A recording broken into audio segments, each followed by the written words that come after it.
આપણે ઘણીવાર વજન ઘટાડવા પર તો ઘણો ભાર મૂકીએ છીએ, પરંતુ શું તમે જાણો છો વજન વધારવાનું પણ એટલું જ મહત્વનું છે. ભારતમાં ખાસ કરીને બાળકો, ગર્ભવતી મહિલાઓ અને વૃદ્ધોમાં ઓછા વજનની સમસ્યા જોવા મળે છે.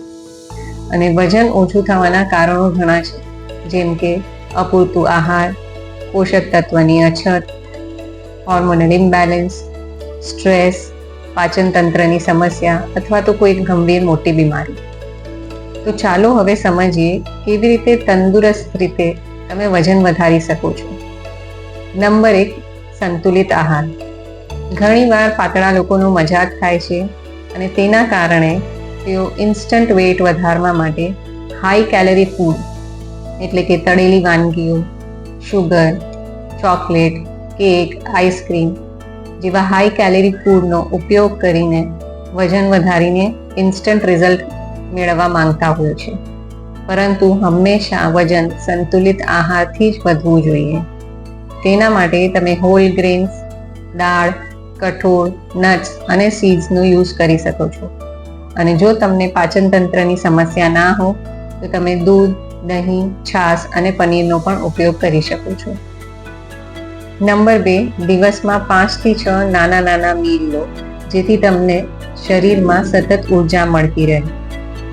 નંબર 3, આયુર્વેદના હિસાબે અશ્વગંધા અને શતાવરીનો પણ તમે ઉપયોગ કરી શકો છો, જે તમારી પાચન ક્રિયામાં અને મેટાબોલિઝમને વધારવામાં મદદ કરી શકે છે.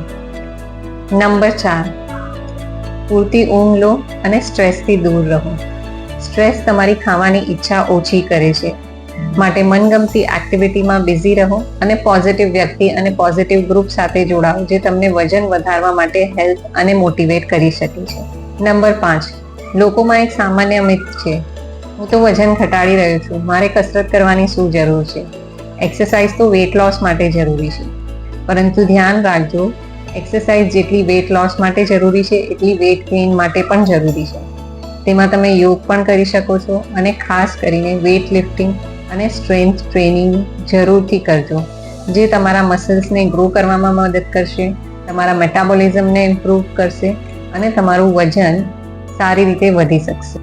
યાદ રાખવું, વજન વધારવું એટલે કે ફક્ત વધુ ખાવાનું જ નથી, યોગ્ય પદ્ધતિ અપનાવવી જરૂરી છે. તંદુરસ્ત વજન વધારવું એ તંદુરસ્ત જીવનશૈલીનો એક ભાગ છે.